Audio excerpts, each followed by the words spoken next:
No es normal ver una persona que de la nada sale y monta lo que monta hasta tener una multinacional. El único trabajador era yo, con lo cual, quiero decir, más abajo es difícil empezar. ¿Cómo fue esa historia? Y si tuvieras que dar, para los que nos están viendo, algunos consejos de, oye, si quisieras ser un empresario de éxito, además de suerte o algo, otros factores que no dependan de ti.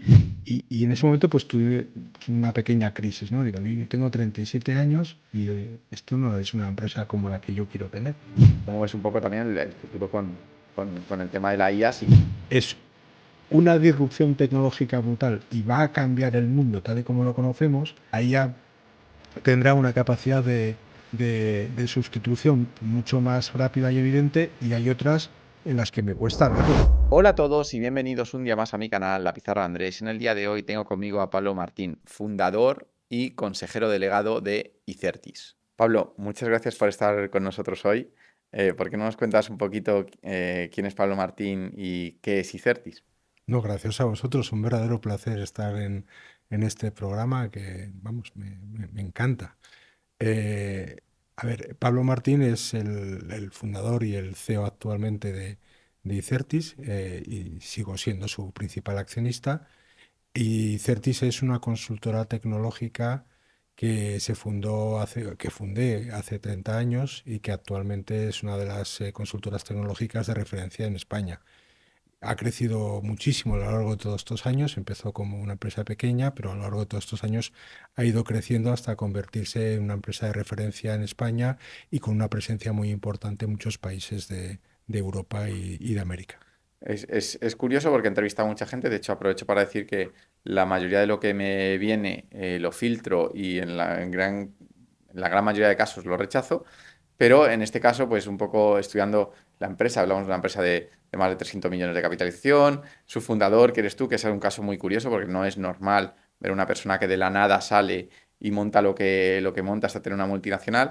Y esto unido pues, unas charlas previas que he tenido contigo y la brillantez con la que me has explicado un montón de cosas que vamos a hablar aquí hoy, ya sea de empresas, de múltiplos, de IA, de un montón de cosas, pues me ha hecho pues estar contigo aquí hoy, que la verdad es que es un auténtico placer. ¿Por qué no nos cuentas un poco cómo se hace para, de la nada, para el que esté escuchando esto, alguien monta una empresa hace 30 años y cómo, 30 años que se dice pronto, después pues llegas a donde estás hoy. Es decir, ¿cómo fue esa historia? Y si tuvieras que dar, para los que nos están viendo, algunos consejos de, oye, si quisieras ser un empresario de éxito, además de suerte o algo, otros factores que no dependan de ti, ¿qué es lo que sí que crees bueno, que es innegable que hiciste bien para estar aquí hoy? Uf. Complicado, ¿eh? O sea, pero bueno, voy a intentar a ver si puedo contar algo interesante. Yo tengo 53 años. La empresa la fundé, por lo tanto, si tiene 30 años, la fundé con 23 años, 23 añitos. Era, por lo tanto, muy joven y tenía muy poca experiencia, por no decir ninguna, bueno, pues unos recursos o unas capacidades muy limitadas. O sea, la empresa se fundó en Gijón, en Asturias, porque yo soy de allí. Era una oficinita de 20 metros cuadrados, en precario absoluto, y el único trabajador era yo. Con lo cual, quiero decir, más abajo es difícil empezar. ¿Por qué montas una empresa con esa edad? En mi caso, por una necesidad vital. O sea, quiero decir, yo creo que siempre he sido un emprendedor. O sea, desde muy pequeño y desde muy joven me han interesado los negocios y la tecnología, todo lo que tiene que ver con la innovación y con la tecnología, pero fundamentalmente la parte más relacionada con los negocios. Desde muy pequeño he participado en distintas iniciativas o en distintos emprendimientos, aunque no tuvieran una forma empresarial, y en un momento determinado, pues empiezas a hablar de cosas con otras personas, empiezas a interesarte por hacer algo. Tampoco existían las oportunidades. Tú ten en cuenta que cuando cuentas una historia siempre cuentas cosas que han sucedido. Entonces las vas hilando, ¿no? Para formar una historia y parece que todo es muy coherente, tiene mucho sentido. Pero luego la realidad es que cuando van pasando espontáneamente sin que tengas mucha conciencia de por qué hiciste algo o no hiciste o no lo hiciste, ¿no? En aquel momento yo creo que era un deseo claro de emprender, un deseo de construir una empresa en el ámbito de la tecnología, eh, que además tampoco había muchas oportunidades en el año 96 en provincias, ¿no? de trabajar en ninguna historia retadora, ¿no? Que te pudiera motivar más que emprender. Y con un altísimo grado de inconsciencia empiezas. Recuerdo perfectamente, yo no tenía ni un duro, o sea, es decir, absolutamente nada, porque vengo de una familia humilde, es decir, no tengo un ciclo, o no tenía una red de contactos o de relaciones que me permitieran tener una facilidad para poder ascender profesionalmente o socialmente de manera rápida, con lo cual no había ningún condicionante adecuado para que todo eso funcionara, ¿no? No tengo familia de empresarios, no tengo, mis amigos no eran empresarios ni emprendedores. Y bueno, pues un buen día le pido al director de la oficina de mi barrio del Banco Central Hispano que me deje 500.000 pesetas. Las condiciones de aquel préstamo no se me olvidarán nunca, son a devolver en 3 años al 13,5% de interés y sin avales porque era mi única condición, que yo no tenía nada con qué avalar y tampoco iba a pedirle a mi madre, que era mi familia cercana con la que vivía, que me pudiera dar ese aval. Por lo tanto, con un altísimo grado de inconsciencia, sin ningún recurso y con esos únicas capacidades económicas que me había prestado el banco, pues decidí montar una oficina y abrirla y empezar a trabajar. Y al día siguiente sales a la calle pues a buscar clientes, ¿no? Y a intentar convertir en un negocio esa idea que tenías en la cabeza. Y ese es el origen de cómo empezó lo que hoy es Icertis, como tú dices, una multinacional cotizada en el mercado continuo, con presencia en numerosos países, 2.500 trabajadores, 300 millones de market cap, pero su origen fue hace 30 años en una oficinita de mala muerte de 20 metros cuadrados y con un mísero préstamo muy humilde y que poco a poco, trabajando más bien que mal y con mucho esfuerzo y reinvirtiendo constantemente todos esos beneficios, hemos ido convirtiendo en lo que es hoy. Una empresa grande, una empresa muy sólida y sobre todo una empresa que tiene unas capacidades realmente diferenciales. Que en esos, aunque ya sé que es muy difícil la pregunta, pero ¿qué pasó en esos 30 años? Pues, o sea, ¿cómo, bueno, ya has comentado que esto es principalmente consultoría tecnológica, ¿no? Ujú. Y cómo en esos 30 años no solo habéis conseguido crecer, sino reinventarse, porque me imagino que apenas habría internet cuando tú empezaste, si es que lo había, que no Ujú. lo sé, y cómo por el camino, pues me imagino que los cambios constantes no han sido, o han sido un desafío que habéis superado con creces, pero cómo en esos 30 años a pesar de todo lo que ha cambiado, pues vosotros habéis seguido creciendo y ya si quieres nos cuentas un poco cómo ves un poco también el futuro con el tema de la IA, si crees, porque si no recuerdo mal, a este sector en general, pues le están penalizando, ¿no?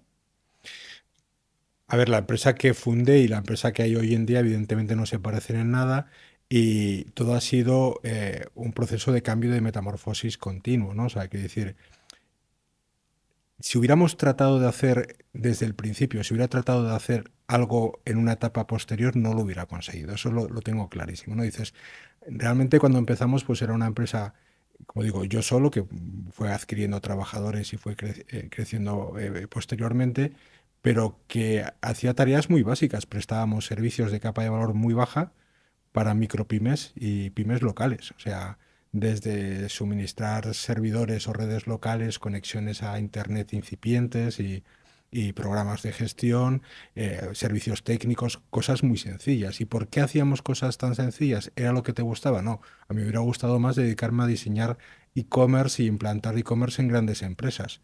Pero la realidad es que yo no tenía esa capacidad para llegar a ese mercado y poder hacer esas cosas. Con lo cual, es un proceso continuo en el que se van dando pasos, cada vez que consolidas uno, vas avanzando al siguiente.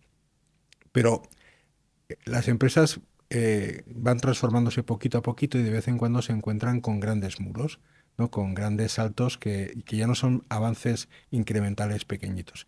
Yo creo que desde el año 96, el primer gran salto fue alrededor del año 2010, ¿no? En el año 2010 yo me encontré con una empresa que tenía 80 trabajadores y facturaba aproximadamente unos 5 millones de euros. Era una empresa local, o sea, trabajaba en Asturias y en las comunidades limítrofes y se dedicaba a atender fundamentalmente a pymes, ya no micropymes, ¿vale? Pero sí a pymes, a empresas pequeñas, medianas, en servicios que ya eran un poco más avanzados, teníamos equipos de desarrollo, implantábamos RPs, hacíamos cosas bueno, ya no eran los servicios del principio, pero no dejaba de ser una pequeña y mediana empresa local, ¿no? Y en ese momento pues tuve pues, una pequeña crisis, ¿no? Digo, yo tengo 37 años y esto no es una empresa como la que yo quiero tener, ¿no? Lo que me gustaría es tener una empresa altamente innovadora, una empresa que pueda trabajar en entornos globales, una empresa que pueda dedicarse a prestar servicios a las mayores multinacionales, pero eso no es lo que tengo ahora mismo, ¿no? Y bueno, en aquel momento pensé que las opciones eran o vender la empresa e integrarla en un grupo más grande o tratar de hacerlo nosotros. Al final decidimos hacerlo nosotros, pero la realidad es que si hubiera llegado alguien y nos hubiera hecho una oferta muy buena, en aquel momento a lo mejor ya no estábamos hablando, todo esto no hubiera sucedido, ¿no? Dimos o formulamos una idea, ¿no? Que es que en esa década del 2010 al 2020 teníamos que multiplicar la empresa por 10. O sea, una empresa de 5 millones tenía que convertirse en una empresa de 50 millones. Y eso fue lo que hicimos. Durante esa década del 2010 al 2020, la empresa fue creciendo constantemente y en el año 20 hicimos 52 millones. Por el camino, en el 2019 salimos a cotizar a lo que hoy es el BM Growth, en aquel momento se llamaba MAF, y ese fue el segundo gran salto, ¿no? O sea, cuando convertimos una empresa privada de un tamaño relativamente mediano en una empresa que ya estaba cotizada, ¿vale? Y que pasaba a una siguiente etapa, ¿no?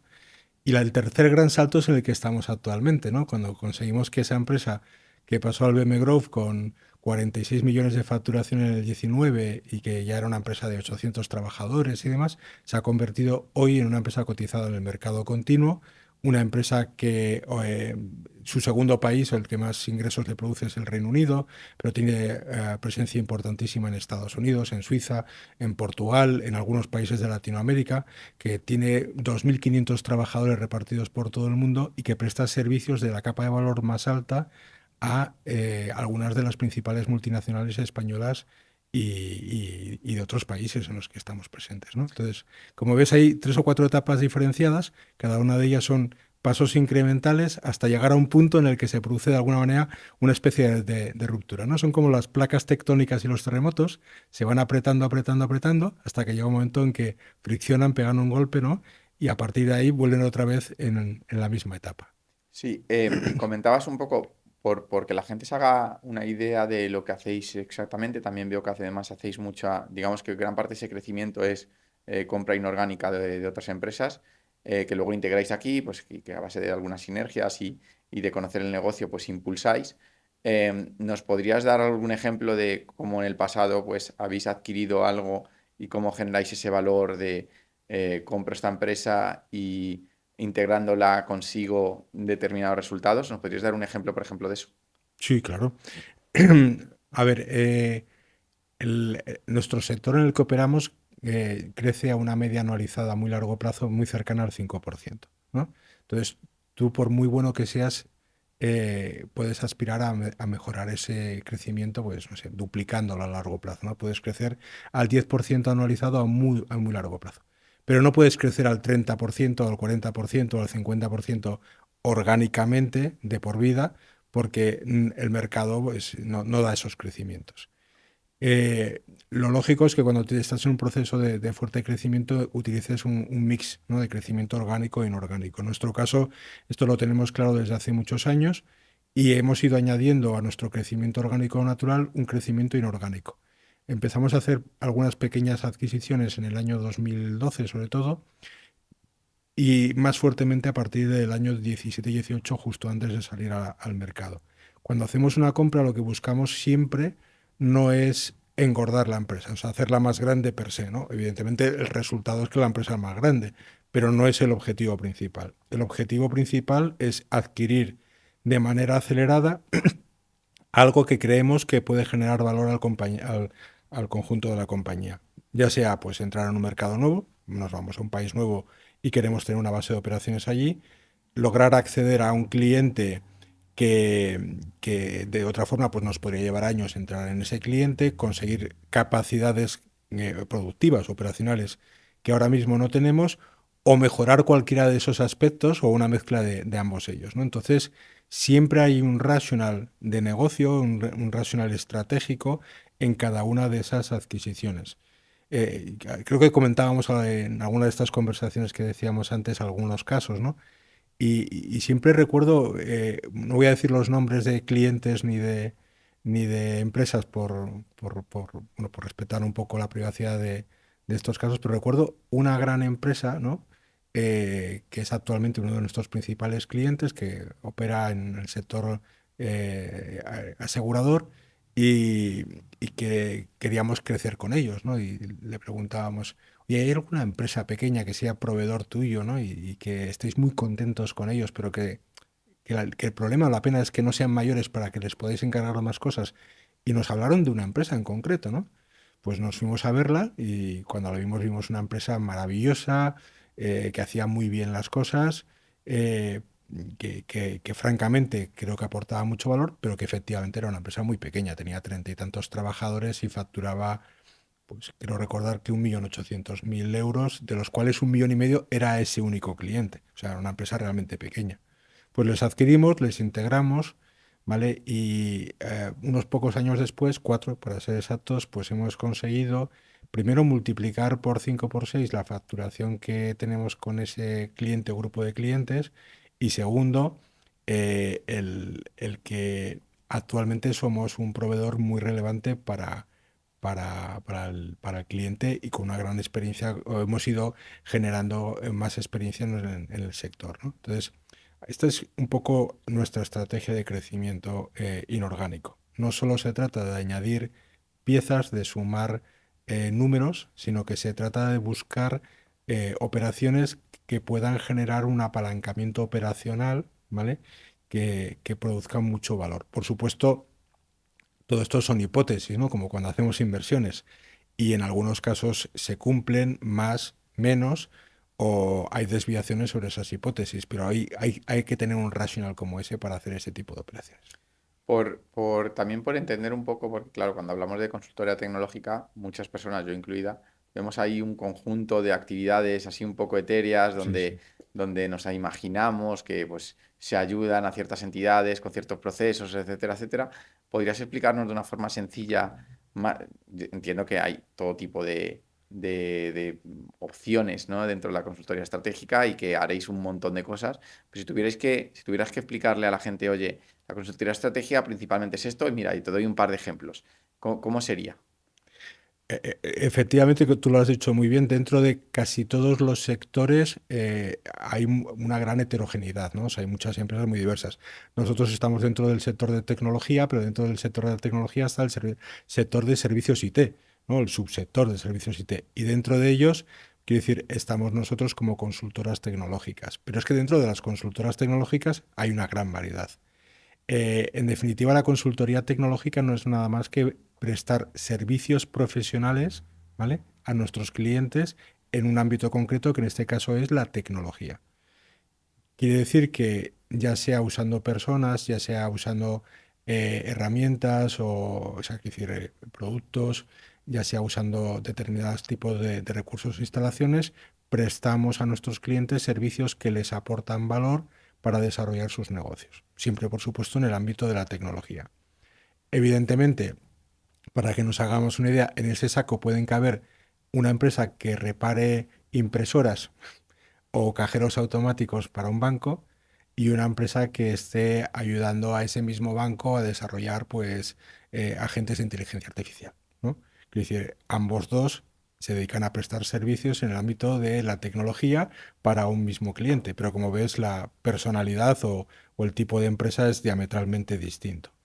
Nosotros, dentro del ámbito de la consultoría tecnológica, lo que sí hemos tratado siempre y especialmente en estos últimos años es ir abandonando, como te decía desde el principio, periódicamente aquellos servicios que creemos que se van convirtiendo en commodities, que son más transaccionales y que además aportan menos valor añadido, e ir avanzando siempre y constantemente de manera paulatina hacia servicios de capa de valor más alta, de tal manera que podamos posicionarnos como un actor que sea capaz de agregar, de entregar a nuestros clientes servicios en el ámbito de la tecnología, pero con un valor añadido muy, muy, muy importante. Por eso hoy en día, pues dos de las grandes apuestas, ¿no?, en las que estamos creciendo más, pues es todo lo relacionado con la inteligencia artificial y con la ciberseguridad, que son dos de los principales inquietudes o de las principales necesidades de nuestros clientes, pero también son servicios que en general están en la capa de valor más alta posible, ¿no? Sí.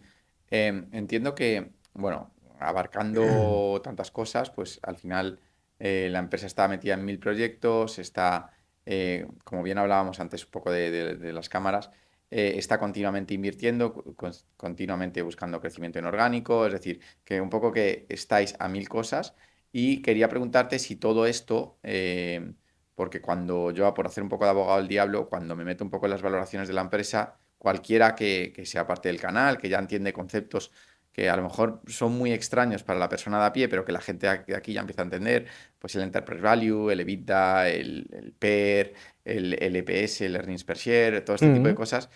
Cuando vaya a ir rápidamente digo, oye, me está gustando lo que cuenta esta persona y busque en algún sitio Icertis y mire los múltiplos, sí que se va a encontrar múltiplos que de primeras no parecen muy atractivos, a pesar de lo que nos cuentas, de cómo la empresa sigue creciendo, lleva creciendo durante mucho tiempo y no se consigue materializar en esos múltiplos que le gustaría ver al inversor.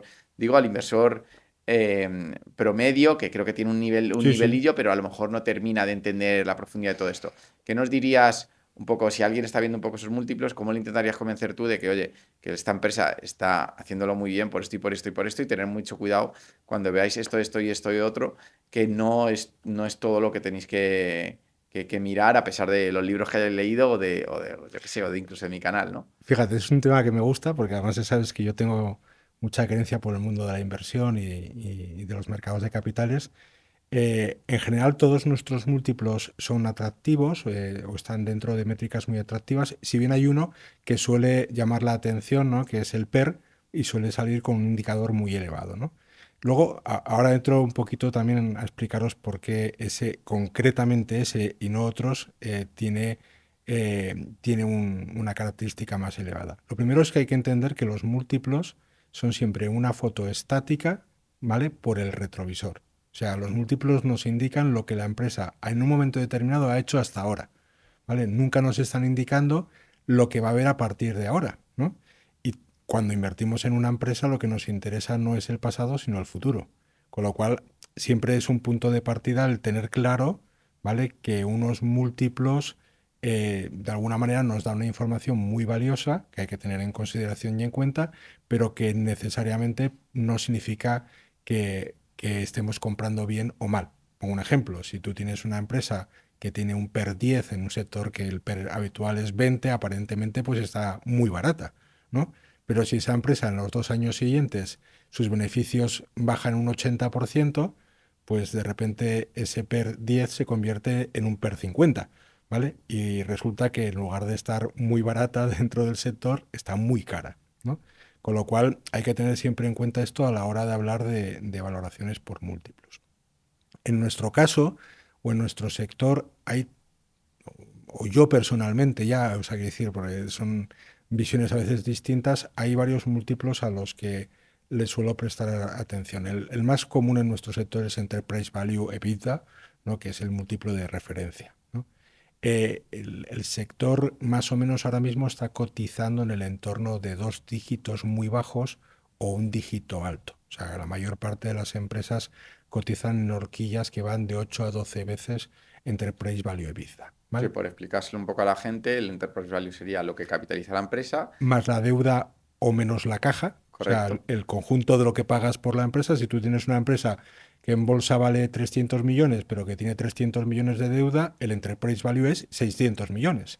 Y si tienes una empresa que tiene 300 millones de market cap, pero no tiene deuda, sino que tiene 100 millones de en caja, el enterprise value es 200. Eso le cuesta entender un poco a la gente, pero bueno, sí, es lo que Claro, capitaliza más la deuda o si menos tú es eso. compras vamos a llevarlo, es muy fácil, o sea, si tú compras un coche, ¿no?, o una casa, que es más fácil de entender, ¿no? Si yo compro una casa que no tiene hipoteca, ¿no?, y que además dentro de la casa hay un sobre, ¿vale?, con 500.000 euros y pago por la casa 1 millón de euros, ¿vale? ¿Cuánto me ha costado esa casa? Sí, te ha costado medio, porque te ha recuperas el costado otro medio. medio, ¿de acuerdo? Si yo compro una casa, ¿vale? Que dentro no hay ningún sobre, sino que la casa tiene una hipoteca de medio millón y la compro por medio millón, ¿cuánto me ha costado la casa? Pues 1 millón porque te toca pagar la hipoteca al otro. Efectivamente. Pues esto es lo mismo para El, el- calcular el el enterprise enterprise value. value, ¿vale? De la empresa y de la casa, en este caso, sería el mismo, ¿vale? Pero depende de cuánto puedo pagar por ella en función de la caja o la deuda que tenga. Y el EBITDA, resumido muy rápido para que la gente no se Es el pierda, beneficio bruto de explotación, ¿vale? Antes de intereses, depreciaciones, amortizaciones e impuestos, ¿vale? que es lo que sería un poco El el, beneficio el bruto. beneficio que hace la empresa.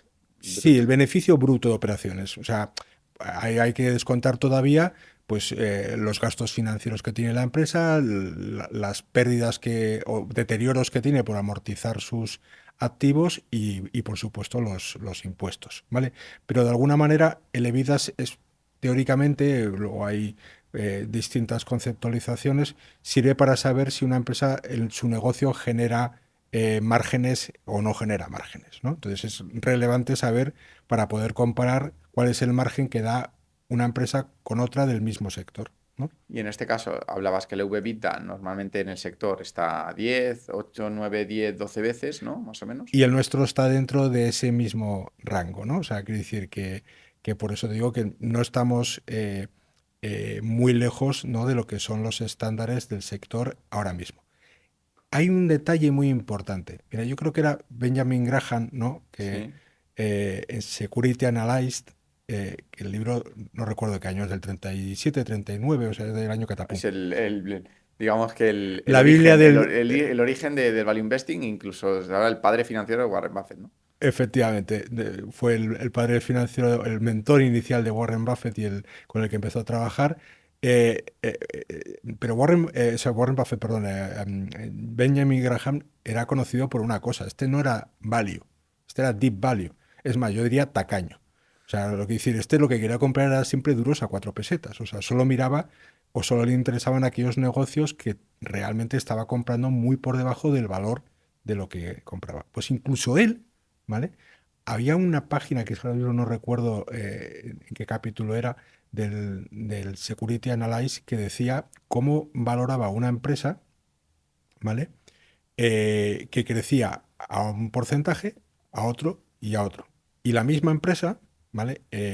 Era capaz de pagar hasta 3 y 4 veces, o sea, por 3 y por 4 veces el múltiplo, no hasta tres veces más, no, por 3 o por 4, en función de la tasa de crecimiento.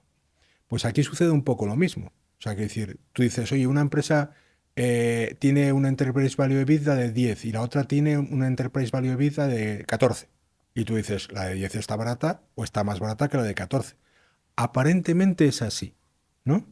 Pero imaginémonos ahora que la empresa que tiene 10 de Enterprise Value EBITDA crece al 5% anual, o no crece, y que la empresa que tiene 14 crece al 30% anual.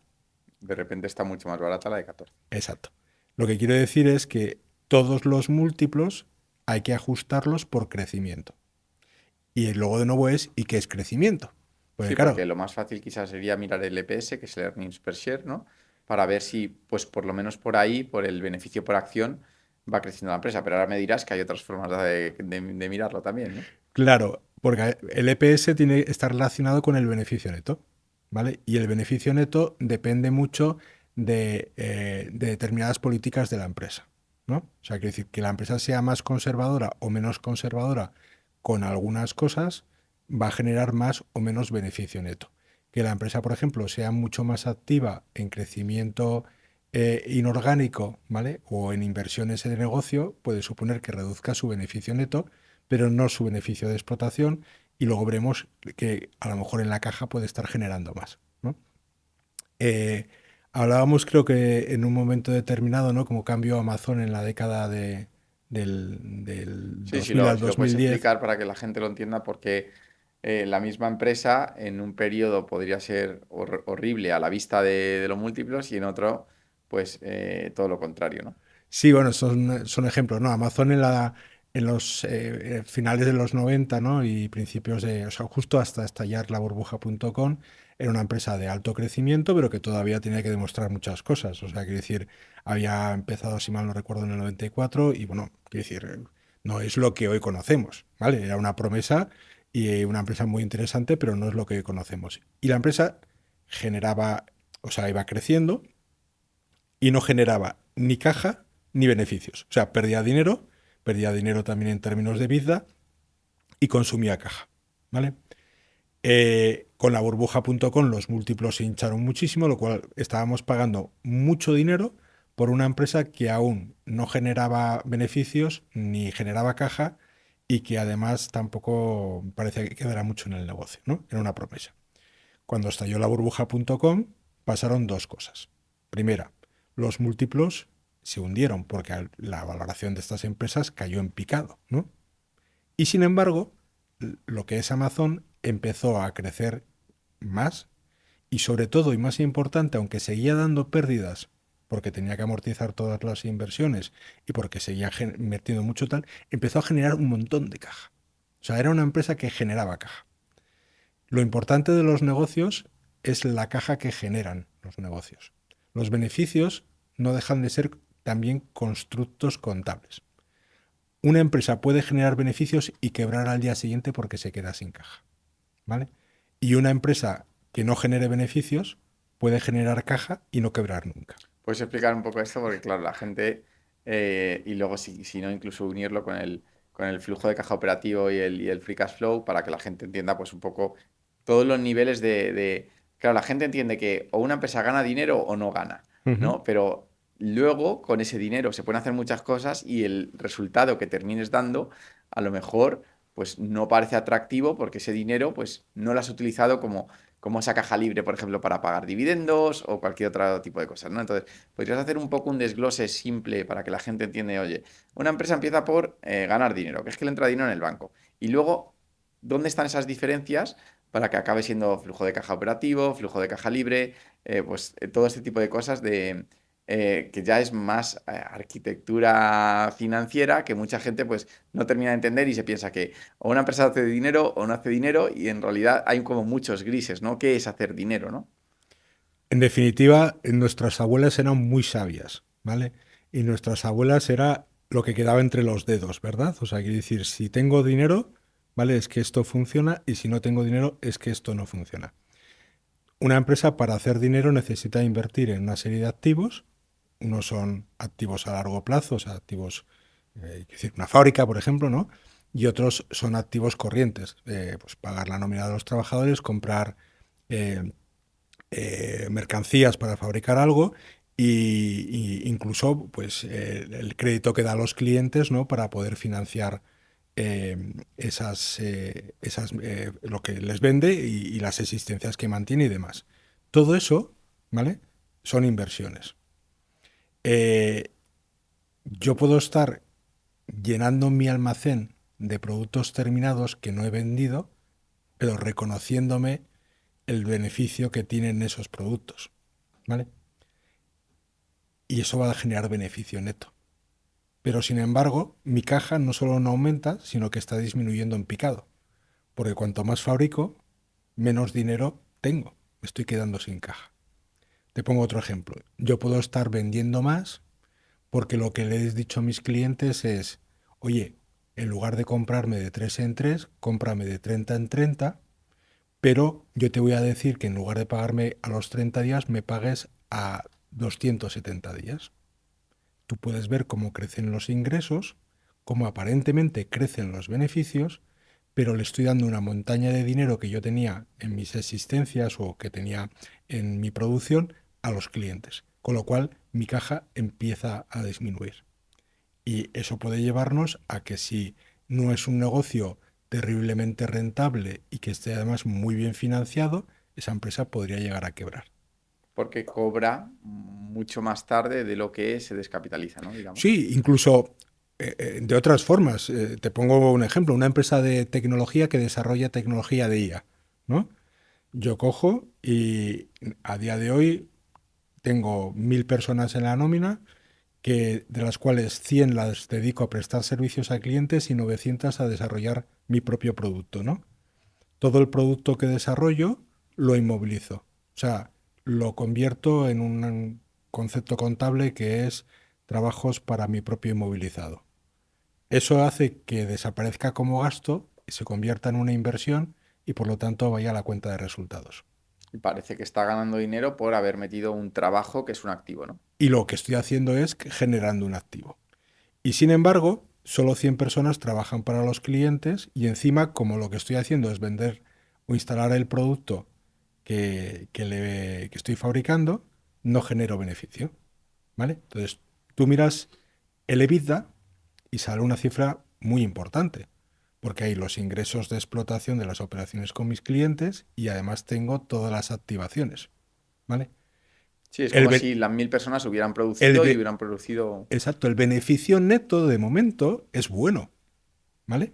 Pero luego me voy a la caja y no hay. y no hay. O hay pérdidas porque tienes que pagar 900 nóminas Tengo con... que pagar a los 100 que trabajan para los clientes perdiendo dinero y tengo que pagar a los 900.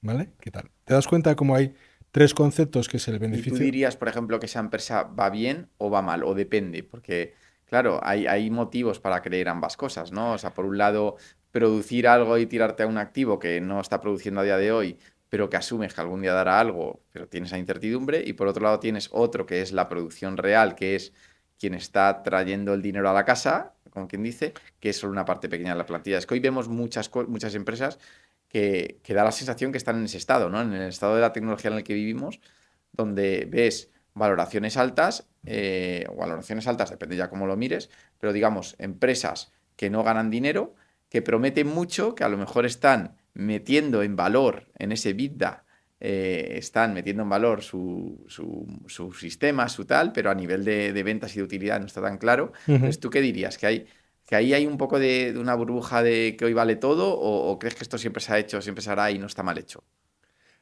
Depende. Yo creo que tú lo has dicho. Hay casos y casos. O sea, es decir, hay empresas en las que estás invirtiendo en un modelo de negocio absolutamente probado, que tiene clientes, que produce beneficios, que crece al ritmo que sea y que genera caja, ¿vale? Y cuando genera caja significa que puede seguir invirtiendo y si no invierte o invierte menos, puede pagar a sus accionistas, retribuirles.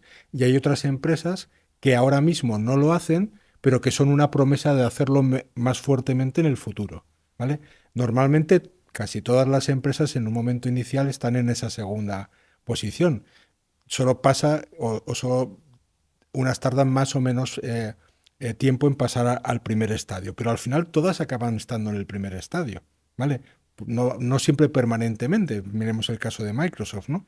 Pero bueno, en cualquier caso, lo que quiero decir es que son modelos o empresas distintas que además tienen riesgos muy distintos. O sea, tú cuando inviertes en una empresa que lleva 30 años, ¿no? Por ejemplo, en nuestro caso, creciendo año tras año con un modelo de negocio probado. ¿Qué tasa de crecimiento tiene la empresa más o menos desde los últimos años? Me imagino que habrá habido diferentes periodos. Bueno, fíjate, en nuestro caso lo más interesante es cuando analizas el periodo completo, ¿vale? Porque como te dije antes, una empresa puede hacer muy buenos resultados un año, o dos, o tres, pero luego pues tiene etapas buenas y malas. En nuestro caso, en 30 años hemos tenido una tasa anualizada de crecimiento constante medio del 23%, Ese 23% con respecto a qué se calcula contra el primer ejercicio. la primera O sea, ejercicio. si tú haces el anualizado constante, ¿vale? El KGR, ¿no? Te sale un 23 y algo por ciento. Desde que salimos a cotizar al mercado, perdón, al BM Growth en el 2019, más o menos está en el entorno del 27%. Y el último año fue del entorno del 21%. Y sin embargo, la capitalización, no me sé el dato, pero la capitalización o lo que es la acción desde que salió a cotizar, puede que esté un 50% arriba en los últimos 6 años, una cosa así, o... No, bastante más. Sí, Sí, lo que quiero decir, perdona por terminar con sí. la parte anterior, es esta empresa ha estado 30 años creciendo año a año, ¿vale? A una tasa anualizada del 23%, sin decrecer nunca un año, o sea, year to year, comparado con el año Sí. anterior, nunca hemos decrecido y jamás ha entrado en pérdidas, ¿no? Acuérdate de lo que volvíamos antes a los múltiplos de valoración, ¿no? Si dices, ¿cuánto vale una empresa? Uy, pues depende. Si yo hago una, descuento los crecimientos, pues vale una cosa y si los crecimientos son más bajos, vale otra cosa. En cualquier caso, Perdona, Sí, no, quería comparar un poco que si la empresa crece tanto, ¿cómo es posible que en bolsa no crezca ni parecido? No sé qué crecimiento analizado tiene, si esto depende de lo que lo mires, ¿no? 3, 4, 5, 6 años. pues fíjate, desde que salimos a cotizar a 1,7 euros por acción y ahora estamos cotizando a 8 punto algo, Ah, ¿vale? vale, pues debe ser que los históricos que yo miro no están del todo actualizados. Sí, la empresa ha multiplicado casi, bueno, sin casi, por 5 o casi por 5 su precio por acción desde que salimos a cotizar. Lo que pasa es que hay dos etapas muy importantes. Hay una etapa inicial, ¿no? En los primeros 2 años en las que creció rápidamente. Sí, que a lo mejor fue en el map, ¿no? Y por eso. Sí, fue la primera etapa del MAF y del BM Growth, ¿no? Que curiosamente coincide con la etapa post-COVID, en la que el mantra, igual que ahora es la IA, ¿vale? El mantra en los mercados era la transformación digital, si te acuerdas, ¿no? Y parecía que la transformación digital se iba a acelerar a tal velocidad que las empresas de servicios no íbamos a ser capaces de hacer todo lo que nos iban a pedir los clientes. Y lo que hubo fue una expansión de múltiplos. Quiere decir que los inversores estaban dispuestos a pagar más por lo mismo. Sí, o sea, que lo que has comentado de 10 o 12 veces, pues a lo mejor pagaban 15 o 20 o lo que fuera, ¿no? Y 40, lo que quiero decir.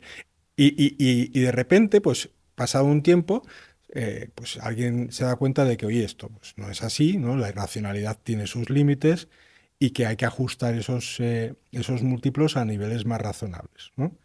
Pues los múltiplos fueron ajustándose. Las empresas que siguieron creciendo, ¿vale? Pues permiten que esos múltiplos se vayan ajustando sin que baje la acción, ¿no? O O que baje poco. bajando muy poco. Las empresas que se mantuvieron más estancadas, pues obviamente tuvieron un deterioro muy importante. En nuestro caso nos mantuvimos muy estables, en una horquilla de más o menos entre 8 y 10 euros por acción durante los últimos tiempos. Y ahora está sucediendo una cosa nueva, que es la supuesta aniquilamiento de los modelos de algunos modelos de negocios por la inteligencia artificial, ¿no? O sea, es decir, hay determinados analistas o determinados inversores que eh, tienen miedo o sospechan que la inteligencia artificial podría llegar a transformar de manera totalmente vamos, destructiva algunos sectores. Y entonces lo que se está produciendo es un sell-out generalizado en los últimos meses en algunos sectores. Hay algunos que están mejor representados en las bolsas y otros menos. El que mejor está representado seguramente sea el software y en segundo lugar los servicios IT, ¿no? El mundo de, por ejemplo, de los servicios legales, que también estaría profundamente afectado, igual que los servicios IT, no están igualmente representados en bolsa y por lo tanto no tiene esa afectación. Y bueno, pues de repente pues hay quien dice que una empresa como SAP pues ya no vale nada o vale muy poco pues porque la IA va a destruir ese modelo de negocio, ¿no? Eh, honestamente y creo que con un racional muy aplastante, eso no va a ser así. O no va a ser así en un horizonte temporal muy largo, Sí, ¿vale? que estamos hablando de que no ves viable que las capacidades más difíciles de sustituir, como puede ser lo que contabas de SAP o lo que sea, que la IA esté ni cerca de estar preparado de cambiar algo tan a lo bestia, ¿no? A ver, la IA es una realidad absoluta, ¿vale? O sea, existe, es una de las tecnologías con más capacidad de disruptir que creo que hemos visto nunca, ¿vale? Pero, quiero decir, esto no va a ser ni como nos están contando algunos, ni en el cómo ni en el cuándo, ¿vale? Fíjate, si me permites, te cuento un Mm. poco mi tesis completa con respecto a la IA, ¿no? Yo creo que hay cuatro factores fundamentales que afectan a la implantación de la IA. Una es la disponibilidad de la tecnología, dos, el marco regulatorio y de riesgos, ¿vale? Todo lo que podemos llamar compliance. Tres, las infraestructuras. Y cuatro, las culturales, vamos a dejarlo así, las culturales, vamos a llamarlas con estos cuatro conceptos. El primero, ¿no? Que es en la disponibilidad de tecnología. Primer error que cometemos es que solemos pensar que por el simple hecho de que una tecnología existe, al día siguiente la implantamos, ¿vale? Y como te contaba antes, ¿no? Dice, a mí hace 7 años me adelantó un Waymo a la altura de Palo Alto, bajando de, de San Francisco, ¿no? Y yo dije, ya está, ya hay coches autónomos. O sea, mañana pues tendremos coches autónomos. Y la realidad es que no hay ningún coche autónomo en ninguna calle de Europa funcionando, ¿verdad? Y en Estados Unidos hay coches autónomos muy limitadamente, o en China. O sea, en China proyectos en un par de ciudades, en Estados Unidos media docena de ciudades, dentro de unos distritos concretos y para unos servicios concretos. Y los Teslas son autónomos hasta cierto punto. O sea, hay cosas que pueden hacer y hay otras cosas que no pueden hacer. Por lo tanto, primer problema, ¿no? Que es creerse que porque una tecnología existe al día siguiente está implantada, ¿vale? Segundo, algunas de las cosas que nos dicen que hace la tecnología nos la están diciendo quien vende esa tecnología, ¿vale? Y hay parte de esa tecnología que es una realidad ya hoy en día, hay otra que es una realidad que todavía está en desarrollo, se está construyendo para que pueda ser algo que se pueda aterrizar en el mercado de verdad, y hay una tercera parte que todavía está en el terreno un poco más de la ciencia ficción. Y hay que saber diferenciar en qué etapa de madurez está cada una de las tecnologías. En general se suele producir siempre un hype, ¿vale? Con la adopción de las nuevas tecnologías, que es eh, solemos sobrevalorar el impacto en el corto plazo e infravalorar el impacto en el largo Un plazo. poco lo del ferrocarril, ¿no? Bueno, sí, el ferrocarril fue un famoso ejemplo, pero hay muchos otros, ¿eh? O sea, quiero decir, ferrocarril en el siglo XIX, ¿no? Cuando se produjo el gran desarrollo del ferrocarril, sobre todo en Estados Unidos. Digo Estados Unidos porque, aunque en Europa también se hizo, donde se llevó muchos flujos de inversión fue hacia Estados Unidos. El dinero para crear los ferrocarriles en Estados Unidos provenía de muchos sitios, no solo de Estados Unidos, también de Europa, y prácticamente todos los que invirtieron en el desarrollo del ferrocarril perdieron su dinero. O sea, ahí no ganó dinero nadie. Entonces dices, ¿qué es? ¿Que el ferrocarril era mentira, no existía o no era una tecnología? Sí, sí, claro que lo era. Y entonces, ¿qué pasó? Y digo, pues lo que pasó es, primero, que costó más dinero de lo que pensaban. Dos, que tardó más años de lo que pensaban en capturar una cuota de mercado suficientemente grande. Tres, que las valoraciones de entrada eran brutalmente altas y eso hizo que los inversores pues perdieran su dinero. Luego más tarde llegaron otros inversores de segunda ola que compraron esos negocios en distress, o sea, que decir, por un porcentaje de lo que valían, pagaron 10 céntimos el dólar y se quedaron con negocios muy rentables que explotaron durante X años. O sea, aquí sucede lo mismo con la parte de la IA, ¿vale? La IA es una tecnología que ya estamos implantando, que ya estamos usando y que está funcionando, pero que no va a ser como algunos dicen en el famoso informe Citrini este, ¿no? En 24 meses se acabaron todos los empleos de cuello blanco. No, porque la tecnología hay que desarrollarla, pero además pasamos a la siguiente etapa. Luego hay que implantarla. ¿Tú crees que nosotros nos dedicamos a hacer muchas cosas, pero entre ellas desarrollar software, ¿no? Yo puedo enchufar una IA que está fabricando software en una central nuclear o no sé, en la liquidación de pagos de un banco o en la tesorería de la seguridad social o en los sistemas de una UCI hospitalaria. Tú enchufas una caja negra que no sabes lo que hace a sistemas críticos que un fallo o un error pueden mandarlo todo al carajo. Evidentemente no. Entonces, hay cosas que yo puedo hacer con menor supervisión, menor riesgo, porque no pasa nada. O sea, quiero decir, el beneficio que produce es más elevado que el riesgo que asumo y hay otras cosas que el riesgo es inasumible. Y por lo tanto, en algunos ámbitos, en muchos, pasarán muchos años, ejemplo es el de la conducción autónoma, ¿vale? Antes de que se puedan desplegar simplemente por un hecho de riesgos y de regulación. Segundo problema. Tercer problema. Vamos a asumir que toda la tecnología existe y vamos a asumir que no hay ningún problema regulatorio, que mañana, ¿vale? Nos dejan utilizar toda la IA del mundo, que está toda disponible en todos los sitios del mundo. Pues no hay infraestructura en el mundo. O sea, no hay energía eléctrica, no hay data centers y no hay procesadores ni chips de memoria, ¿vale? Para hacer que toda esa IA funcione. No existe, ¿vale? ¿Se puede fabricar? Se puede fabricar. Una central nuclear se tarda en hacer 10 años. Una central de ciclo combinado, 6-7 años. Un data center, yendo muy rápido, 2 a 3 años.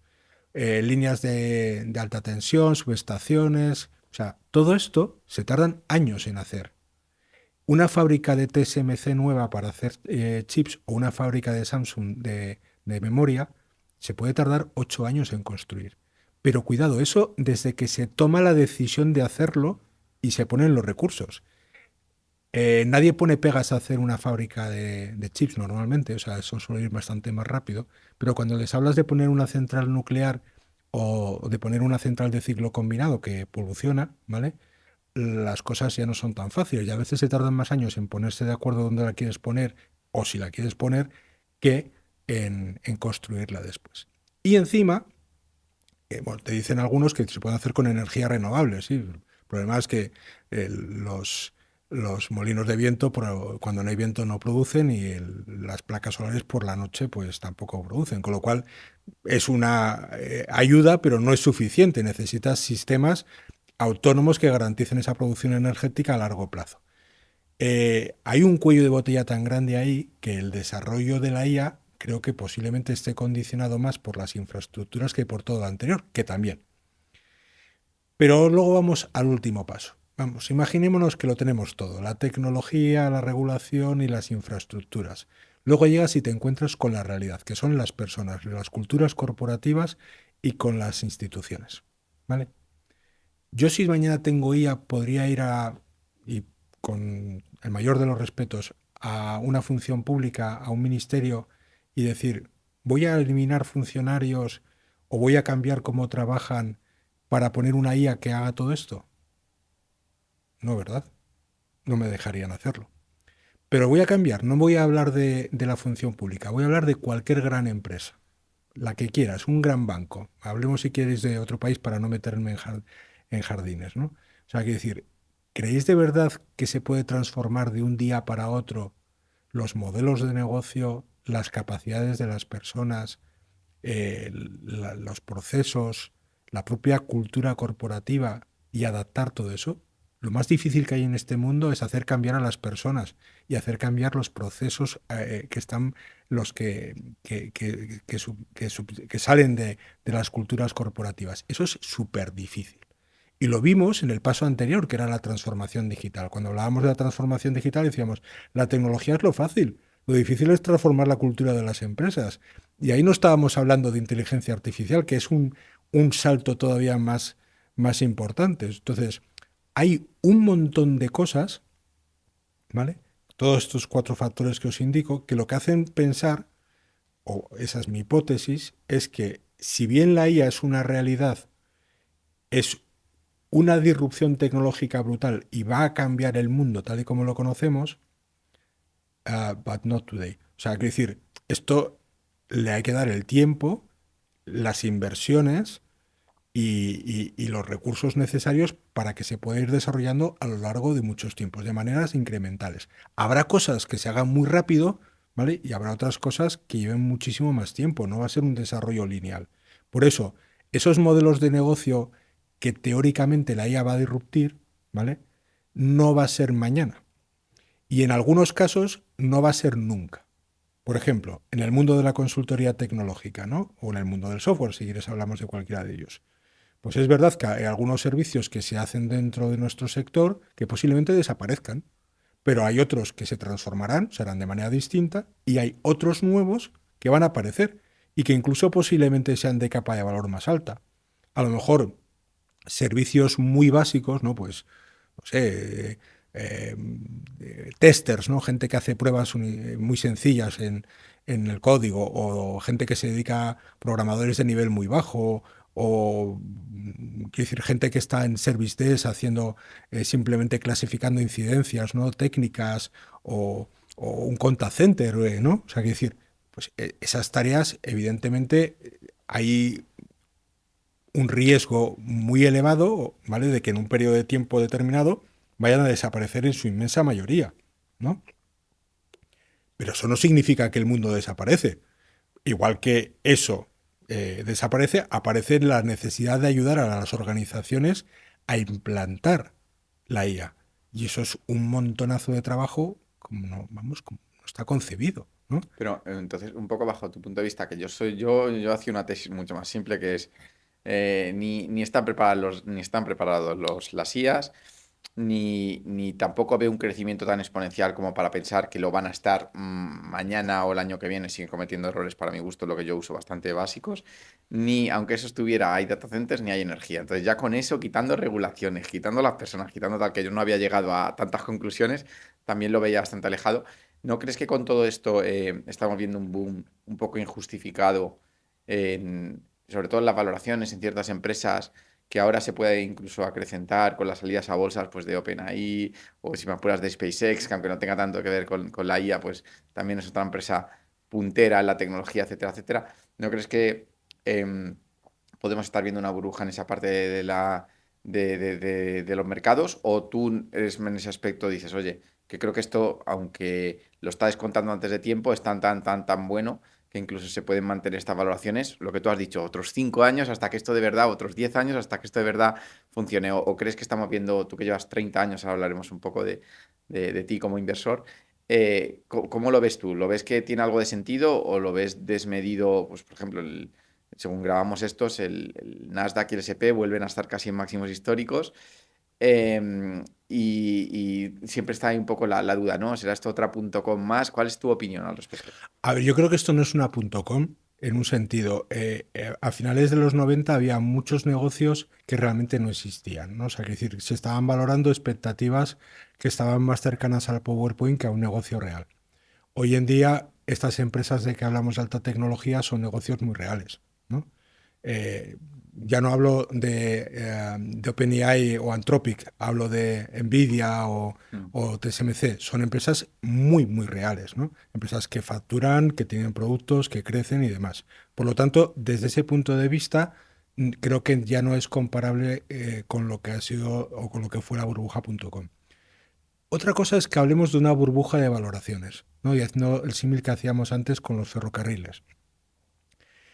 Hablan de que SpaceX, que es una empresa muy compleja porque eh, tiene una parte que es de inteligencia artificial, pero hay una parte muy grande que son los satélites de comunicaciones de Starlink, y hay otras partes que son simplemente SpaceX como tal, los cohetes, ¿no? Entonces, es decir, la valoración de todo eso es infinitamente más compleja, ¿no?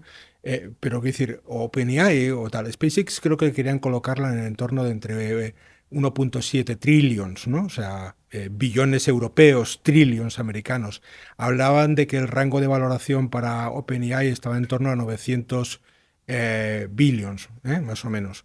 Y hablaban de Anthropic en torno de entre 400 a 600. Es decir, ¿qué tiene que pasar en esas empresas para que se justifique ese valor? ¿No? Evidentemente, a día de hoy no hay nada que justifique ese valor.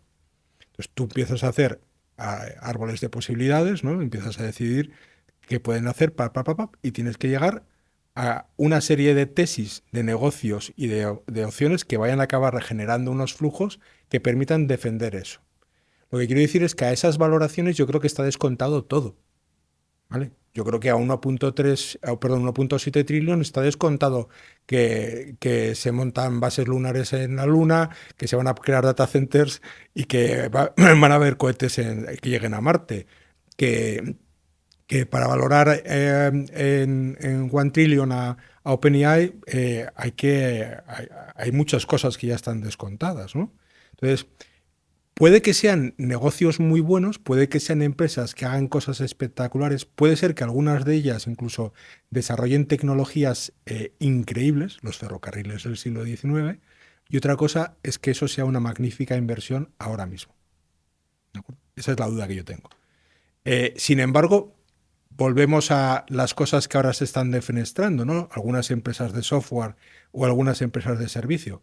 Tú miras las valoraciones a las que están algunas de esas empresas hoy en día y son francamente ridículas, ¿no? O sea, nuestros múltiplos no han dejado de caer constantemente en los últimos años hasta el punto de que ahora mismo estamos muchísimo más baratos que cuando salimos a cotizar hace 6 años y pico a 1.7 euros en términos de comparación de múltiplos, ¿vale? Y dices, ¿y a la empresa le pasa algo? No, la empresa no tiene deuda, bueno, apenas tiene deuda, o sea, es decir, irrelevante. Terminamos en enero con 110 millones de euros en caja, cotizando en el mercado continuo, abriendo países, capturando cada vez más clientes, creciendo al 20% y con unos planes de creación de valor en el ámbitos de ciberseguridad y de inteligencia artificial increíbles. Y sin embargo, ¿vale? Vale menos que nunca. Entonces, miras estas dos cosas extrañas, ¿no? O sea, empresas que aún lo tienen que demostrar todo a valoraciones que no sé dónde se las sacan, y empresas como nosotros o muchísimas otras, ¿vale? Que han sido penalizadas con un sell-out generalizado. O sea, es decir, los analistas han dicho, yo no me puedo dedicar a pensar si esta empresa es buena o mala, si lo que tiene dentro va a funcionar o no. Yo todo lo que suene a servicios profesionales o todo lo que suene a software o tal, lo vendo todo y así no me arriesgo, ¿no? Pues evidentemente dentro de esas empresas hay empresas buenísimas que están a valoraciones como no se han visto nunca, como es Icertis, ¿vale? Y hay empresas que puede que sean buenas o no, pero que aún tienen que demostrar muchas cosas. Sí, bueno, aquí por hablar un poco de esas empresas, o sea, en tu opinión quizá a lo mejor esto no es una burbuja como tal, pero sí que ves ciertas valoraciones injustificadas y ves tanto por el lado de empresas caras como de empresas baratas. Estas empresas en general, pues por poner el ejemplo, yo que sé, Accenture, que puede hacer algo, a lo mejor, no sé si estoy diciendo lo correcto, similar a vosotros, pero a mucha mayor escala y al final, pues eso es un tipo de consultoría ligada a grandes empresas, etcétera, etcétera. Creo que tiene una caída en bolsa de un 30 o 40% o lo que sea. ¿Tú crees que este tipo de empresas son oportunidades porque no se está leyendo bien la velocidad con la que la IA podría quitarles o comerles la tostada? Eso por un lado, y si aplica lo mismo exactamente para el software, si crees que en los dos casos es injustificada las caídas, pero que sea Adobe o cosas así que han caído un montón, ¿tú crees que no hay fundamentos claros a día de hoy para que la IA le pegue tal mordisco a empresas tan consolidadas? Hay que ser selectivo. O sea, quiero decir, como digo, son sectores en los que hay muchas empresas que no son iguales entre sí. Accenture, por ejemplo, decías, es la empresa número uno del sector de consultoría tecnológica en el mundo. O sea, es la empresa más grande, con más empleados, que más factura y que tiene una franquicia, un negocio que es espectacular. Es una grandísima empresa, ¿vale? Es un competidor y es una empresa de referencia. La IA va a suponer un gran reto para ellos porque tienen muchos servicios al ser una empresa tan grande que pueden ser servicios que entran en capas en las que hay que transformar, ¿vale? Y tienen que ir demostrando, ¿vale? En los próximos años cómo van transformando esos negocios, ¿vale? Manteniendo el valor que generaban anteriormente. Por lo tanto, hay una incógnita, hay un riesgo. Claro, a mí si me dices, ¿qué tiene más riesgo?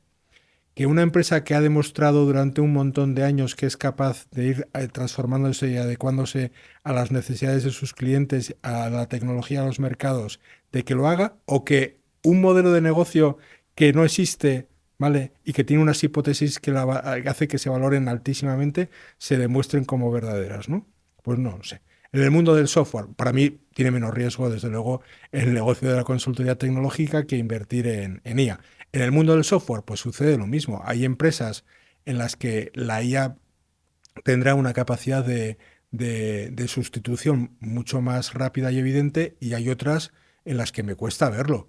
Incluso en empresas como Adobe, que decías tú antes el caso, es que Adobe no es una empresa monolítica con un solo producto que hace una sola cosa. Tiene distintas líneas de actividad, distintos tipos de productos y hay algunos que podrían estar más afectados que otros, ¿no? Y posiblemente, pues, en los que estén más afectados pues habría que ver si son capaces de adaptarse o no, pero tienen otros y seguramente se harán con otros, ¿no? O sea, que decir, y al final son gente que lo que ha demostrado es que son capaces de generar muchísimo valor para los accionistas dedicándose a un negocio.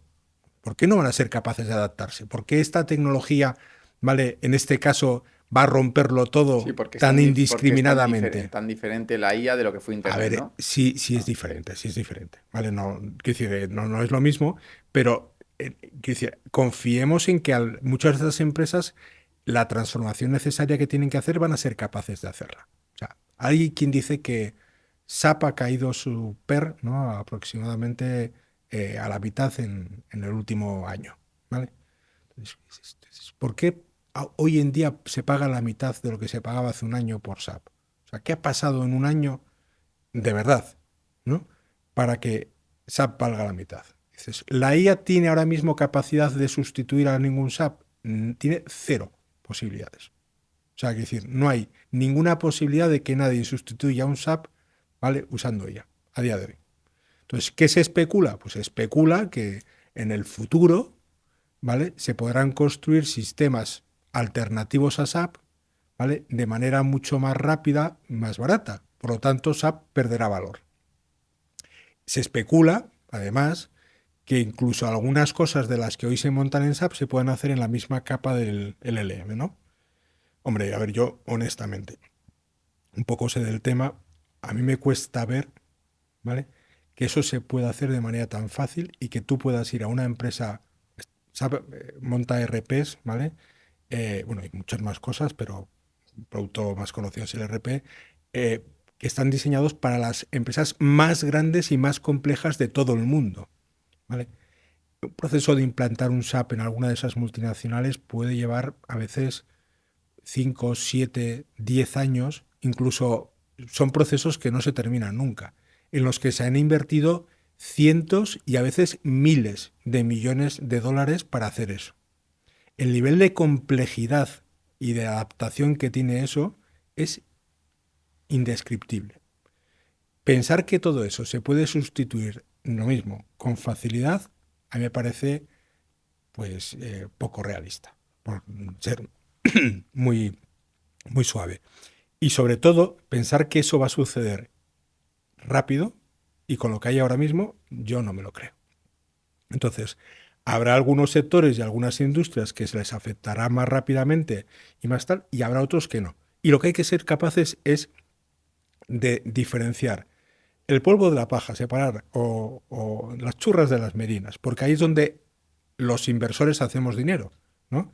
No haciendo una compra generalizada de un sector, ni haciendo un sell-out generalizado de un sector, porque dentro de esos sectores hay empresas que lo harán mejor o peor que otras, y eso es lo que tenemos que encontrar. Y sobre todo, empresas que siguen manteniendo esa fortaleza, repito, como nuestra empresa. O sea, empresa que dices, ¿y por qué va a valer menos si la empresa factura más que nunca? ¿No? Si tiene menos deuda que nunca, si genera más caja que nunca. Dice, bueno, es que dicen que a lo mejor en el futuro parte de su negocio puede que se desaparezca y que no sean capaces de transformarse y adaptarse a ello. Bueno, pues sí, hombre, si nos ponemos a formular hipótesis, ¿no? Pues puedes formular todo tipo de hipótesis, positivas y negativas, y cada una de ellas con un resultado, ¿no? Sí. Hablando un poco ahora ya de mercados en general, no en este caso de Icertis, porque entiendo que, bueno, sí que nos podrías decir si los múltiplos actuales están, por lo que vi, había un par de informes de casas de análisis independientes y tenían buenas perspectivas. De hecho, es una de las cosas que miro a la hora de, oye, ¿qué es esta empresa? ¿Qué opinan los analistas? Etcétera, etcétera. Y tenían valoraciones atractivas. ¿Cuántos analistas hay? ¿Qué precios están dando para la empresa? Hay 3 análisis publicados y un cuarto que se publicará en breve, que es de una firma internacional. Los 3 que están publicados ahora mismo dan un rango de valoración en una horquilla que va de los 12, algo euros por acción a los en torno de los 16. Y están actualizados recientemente porque publicamos resultados hace muy pocos días, ¿no? Lo que quiero decir es que todos los analistas independientes, ¿vale? Firmas muy reputadas, que siguen la empresa y que la siguen desde hace años y que hacen la evaluación y que tienen en cuenta todo esto mismo, siguen manteniendo que Icertis está infravalorada entre un 50% y un 90% sobre esos números, ¿no? Con lo cual creo que el upside que hay ahora mismo para un potencial de inversor de Icertis es espectacular. O sea, yo es que además lo repito con mucha claridad. O sea, mucha gente me dice, joder, ojalá hubiera podido invertir en Icertis cuando salió a cotizar en el 2019, el dinero que habríamos ganado. Y digo, bueno, sí, pero es que ahora mismo es una oportunidad de inversión infinitamente mayor que la que era en el 2019, porque además ha demostrado ya que es capaz de hacer todo lo que dijimos que iba a hacer y encima está muchísimo más barata. ¿No? O sea, quiero decir, con lo cual hay una coincidencia entre todos los analistas. O sea, ya te digo, el próximo informe se publicará creo que en breves semanas y va, por lo que sabemos, creemos que va a ir en la misma línea, ¿no? Hablando un poco de, bueno, de lo que podría ser esta irracionalidad, ¿tenéis algunos fondos de inversión con que os contactan? ¿Estáis en la cartera de algún fondo de inversión conocido? Algo de esto, porque me imagino que si al tener una empresa ya cotizada, con un histórico, etcétera, etcétera, y tener ahora mismo pues, como unos múltiplos atractivos, ¿tenéis algo, o sea, os vienen a hacer due diligence para entrar en el accionariado de fondos de inversión o similares? ¿O? Tenemos ahora mismo nuestros inversores se miden por miles, ¿vale? O sea, que si estamos ya en más de 1.000 accionistas, 1.600 minoristas solo, ¿vale? En fondos de inversión hay numerosos fondos de inversión que están en nuestro capital y hay un montón de family office que están en nuestro capital.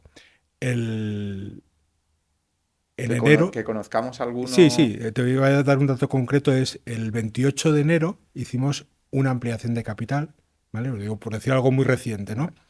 En la que se suscribieron 54 millones, competiciones por valor de 74 millones, dirigidas solo a inversores O sea, que se institucionales, sobresuscribió. en hora y media.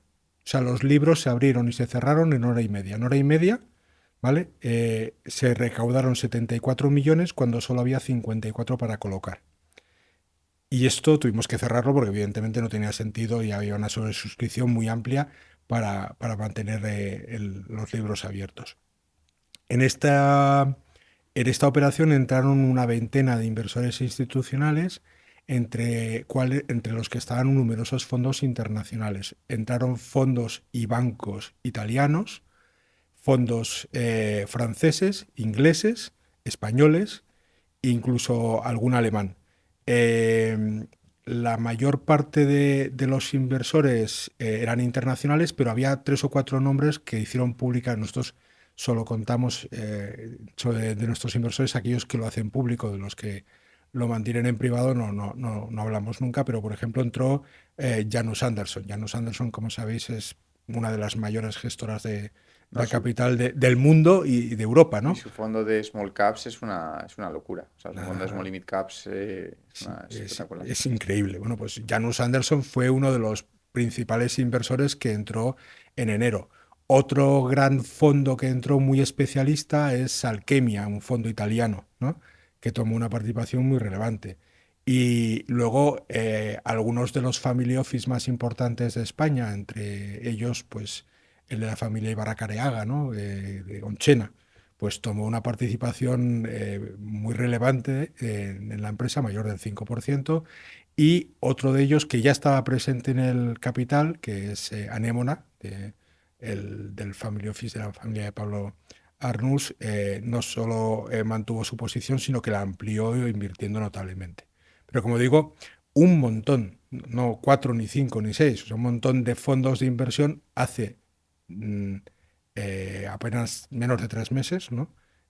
Han invertido una gran cantidad de dinero en Icertis porque creían que era una gran oportunidad. Sí, aprovecharon la ampliación, ¿no? Para meterse, que si no de otra forma, por la liquidez un poco del mercado de este tipo de cotizaciones, pues es más complicado, ¿no? Sí, no obstante, nuestra empresa es interesante en el sentido de lo que hablabas de liquidez. No deja de ser en una small cap, en un mercado europeo, en este caso español, que tiene menos profundidad que los mercados americanos, pero siempre hemos mantenido en relación a nuestro tamaño, pues un comportamiento de contratación y de liquidez muy interesante. Nosotros ahora mismo estamos moviendo una media diaria de 250.000, 300.000 euros en efectivo, ¿no? de contratación, con picos de días que hemos llegado a mover 2 millones de euros y con muchos días de cientos de miles, 1 millón, ¿no? O sea, que decir, si esto lo comparamos con las small caps del mercado español, se verá que salimos francamente muy bien, ¿no? O sea, quiero decir, hay movimiento en la acción, hay un free float muy interesante, ¿no? De un tercio del capital está en free float y hay inversores muy estables. un detalle importante sobre los inversores, aparte de los institucionales, ¿no? De esos fondos y de esas familias que han entrado, es que el 50% aproximadamente del capital está en manos de los ejecutivos, entendiéndome a mí como uno de los ejecutivos. Y controlamos en torno al 60% de los derechos de Se voto. puede preguntar, bueno, me imagino que se podrá saber Es público. qué porcentaje de la compañía tienes tú ahora mismo. Pues casi el 38% del capital es mío y el 12 y algo por ciento del capital es del resto del equipo directivo y del middle O management. sea, que podríamos decir que uno de cada 2 euros de la empresa es skin in the game, ¿no? Efectivamente, o sea, quiero decir, la mayor parte del patrimonio mío y de todos los principales directivos de esta compañía está dentro de Icertis. Cuando un inversor se juega 1 euro con nosotros, nosotros nos lo jugamos todo. O sea, aquí no somos ejecutivos que tengamos programas de stock options y bonus y tal con incentivos perversos para hacer crecer la empresa. Nuestro principal incentivo es el mismo que tiene cualquier inversor, que es conservar nuestro patrimonio, no perderlo, que es mucho más importante que ganar dinero, y el segundo, hacerlo crecer al máximo posible sin poner en riesgo el primero.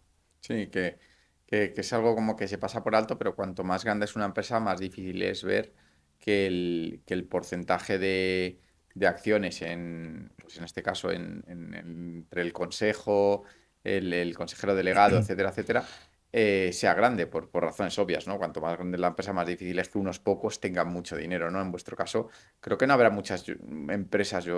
Es algo que miraba habitualmente y no creo que haya muchas empresas en las que el 50% de la empresa estén, digamos, en las personas de información privilegiada, que suelen ser los trabajadores más importantes de la empresa, ¿no? Son minoría respecto a las cotizadas. Y es un detalle que para mí es fundamental e importante. Sabes que tengo un perfil también como inversor.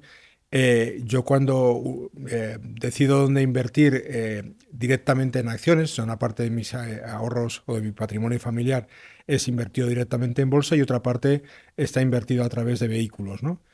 Los que yo gestiono, o sea, mis inversiones directas, para mí uno de los factores fundamentales es la cercanía al management y que haya un completo skin in the game. O sea, quiero decir, yo puedo intentar conocer lo máximo posible de una empresa, pero para mí lo más importante es que haya al frente de esa empresa alguien muy capaz, que haya demostrado ya que ha sido capaz de hacer cosas y que se juegue su patrimonio.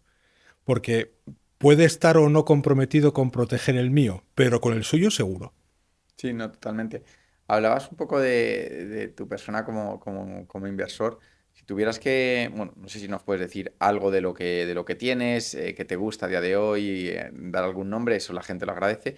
Pero si no fuera así, ¿en qué te fijas un poco para decir, oye, yo pongo mi dinero en esta empresa? O sea, ¿qué es entiendo que es muy complejo explicar esto en unos minutos, pero si tuvieras que decirle a la gente, mira, yo pongo dinero en una empresa cuando veo esto, esto y esto. Y si pudieras dar algún nombre, pues seguro que mucha gente lo agradecería.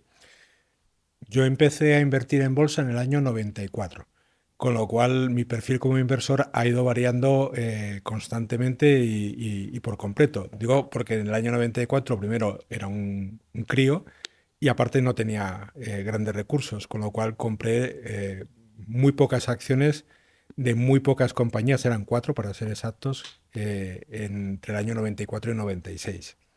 Y de aquella había que ir a firmar la boleta a la ventanilla del banco porque lo de la banca online no existía todavía, o sea, no existían brokers online y la banca telefónica estaba reservada para los grandes traders y para los grandes brokers. O sea, un mortal no tenía acceso a banca telefónica.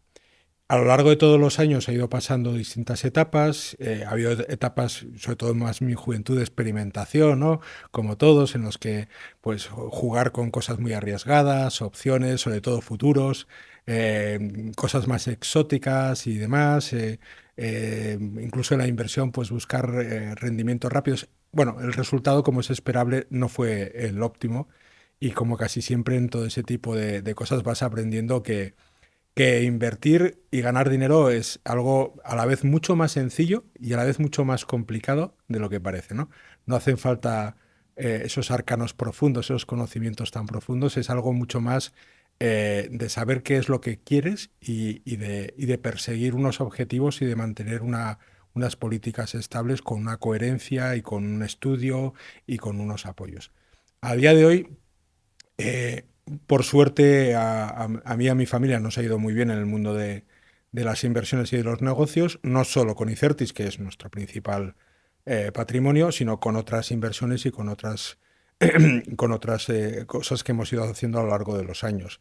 Pero Icertis sigue siendo prácticamente 2/3 de nuestro patrimonio, un poquito más, 60 y muchos por ciento, ¿vale? Con lo cual, nuestro principal foco, mi principal foco como inversor, sigue siendo la empresa que gestiono, que es Icertis.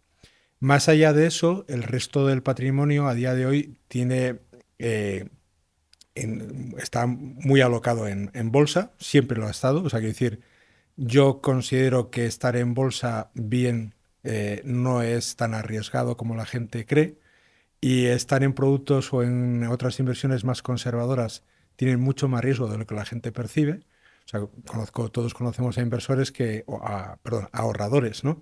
Que tienen su patrimonio, pues, con todo el respeto del mundo, ¿eh? En depósitos, en letras del tesoro y en pisos, ¿no? O sea, que decir, y lo que te dicen es básicamente que es que no quieren riesgos, ¿no?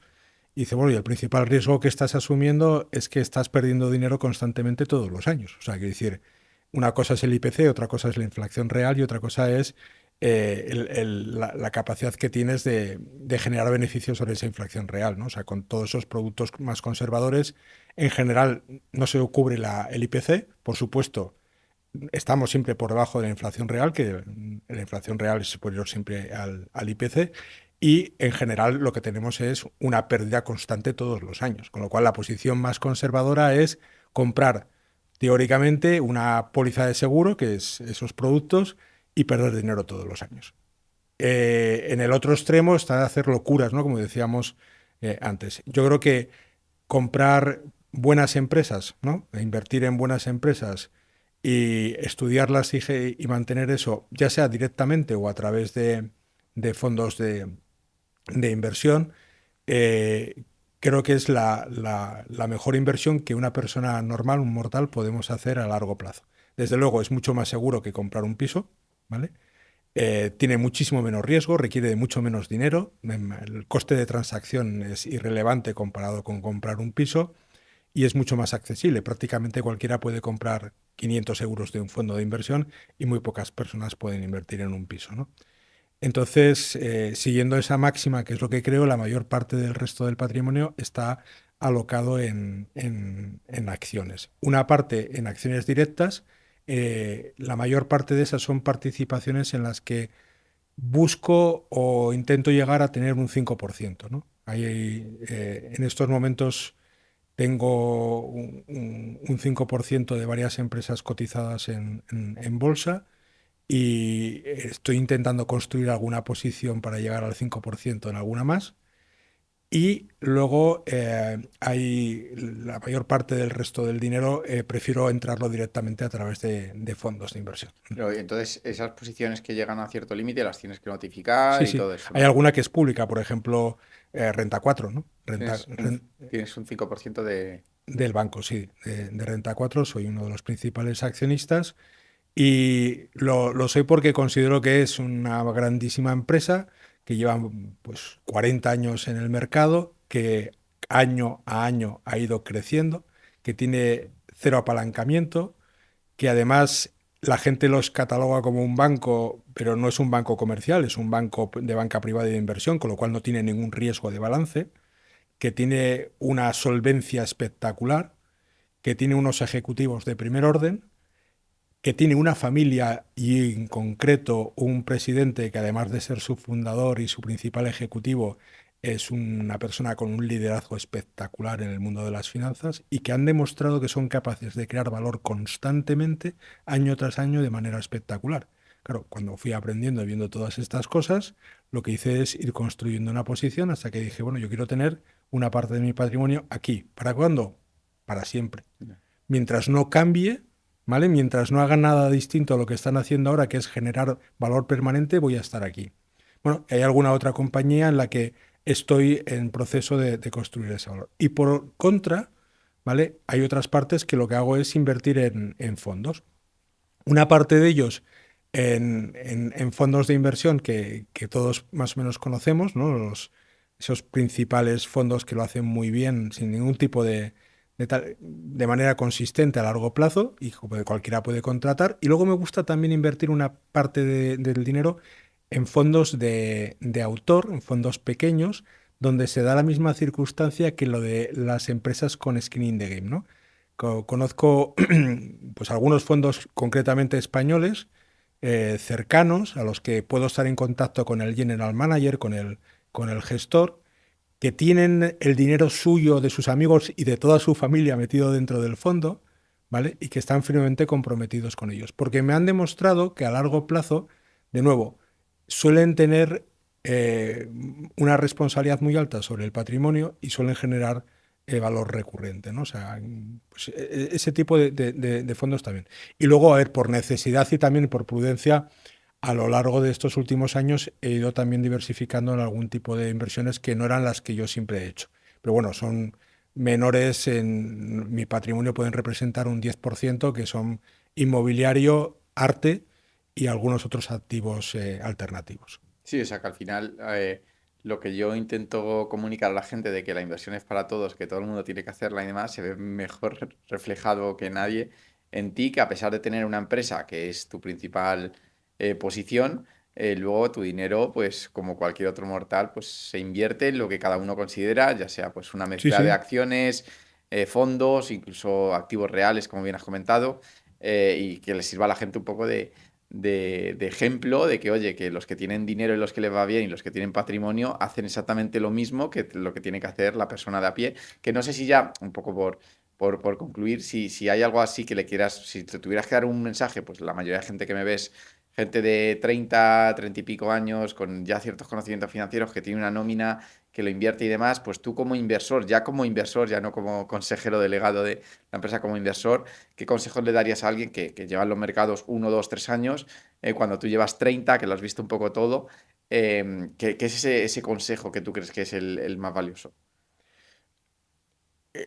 Lo primero que el principal problema a la hora de invertir y tener éxito es uno mismo, ¿vale? O sea, que decir, no dejarse llevar por las emociones, por los sentimientos, no pensar que lo sabes todo, ser muy humilde en cuanto a los planteamientos, a asumir que no sabes muchas cosas y que tienes que ir aprendiendo, esperarte lo inesperado, saber que esto es una carrera de larguísimo plazo, todo lo bueno se hace a muy largo plazo, o sea, es imposible ganar mucho dinero muy rápido y que eso sea consistente, o sea, que eso se pueda reproducible. O sea, tú puedes pegar un pelotazo, todo el mundo puede tener un golpe de suerte, bueno, todo el mundo no, muy pocas personas les pasa, pero algunas personas es verdad que han estado en un momento concreto, que han tenido un golpe de suerte y han ganado mucho dinero.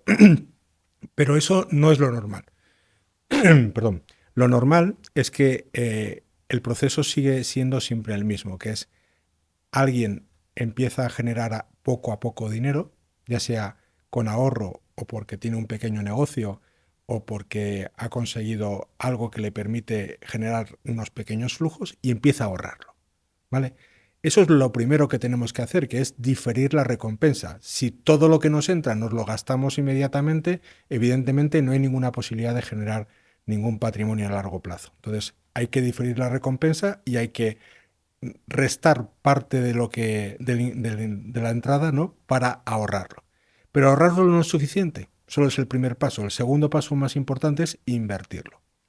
Y todos podemos invertir.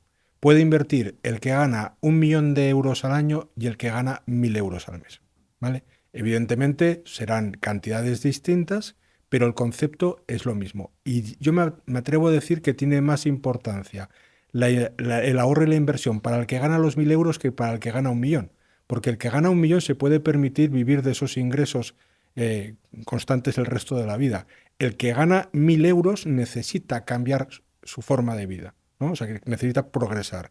Y aunque solo sean 50 euros al mes, ¿vale? Aunque solo sean 100 euros, el ser capaz de ir acumulando y ahorrándolo inteligentemente, ¿vale? A lo largo de los años, al paso de un montón de años, el valor que se genera es una brutalidad, ¿vale? Evidentemente no hay que jugárselo todo a la carta más alta, o sea, las apuestas súper arriesgadas conllevan siempre riesgos súper arriesgados, o sea, es decir, esto de alta rentabilidad y bajo riesgo es una mentira, o sea, no existe. Si alguien te dice eso, te está engañando, echa a correr. Siempre que veas una altísima rentabilidad, normalmente suele haber asociado un riesgo muy alto y por lo tanto lo que hay que ser conscientes es de cuál es el nivel de riesgo que queremos o podemos estar dispuestos a asumir. En una persona normal, lo normal es que asuma un riesgo moderado. Estar en bolsa es un riesgo moderado si tenemos una correcta diversificación, si entendemos dónde estamos metiendo el dinero y si tenemos una constancia y no hacemos locuras, no nos levantamos por la mañana y es que hubo un atentado en no sé dónde y ¡pum! A vender corriendo, o es que está bajando la bolsa un 20%, ¡pum! A vender. Pues no, estamos tranquilos. O sea, si teníamos una buena inversión y no ha cambiado nada sustancialmente, pues lo mejor que hacemos es nada, ¿no? Es más, y si podemos, a lo mejor es el momento de aumentar nuestras posiciones, ¿no? O sea, en general es todo mucho más reflexivo, más tranquilo, más constante y más de largo plazo.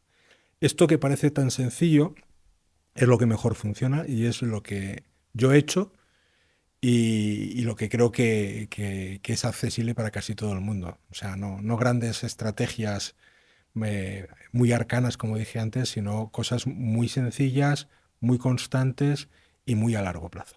Pues bueno, lo han oído de ti, lo han oído de mí muchas veces, ahora lo han oído de ti, así que espero que la gente, pues, oye, tome ese mensaje que va muy en línea con lo que yo intento impartir y que entiendan que esto les va a acompañar de por vida y aquí está el mejor ejemplo, una persona que lo lleva haciendo pues 20 o 30 años y al parecer con mucho éxito. Bueno, Pablo, muchísimas gracias por estar aquí hoy. Ha sido toda una masterclass. Esperemos que la empresa pues, lo siga haciendo bien, con suerte que los mercados lo reflejen. Y a todos vosotros, chicos, lo de siempre, gracias también por estar ahí. Si tenéis cualquier cosita, me la podéis poner en comentarios. Y nosotros nos vemos en el siguiente vídeo. Se despide la Pizarra Andrés.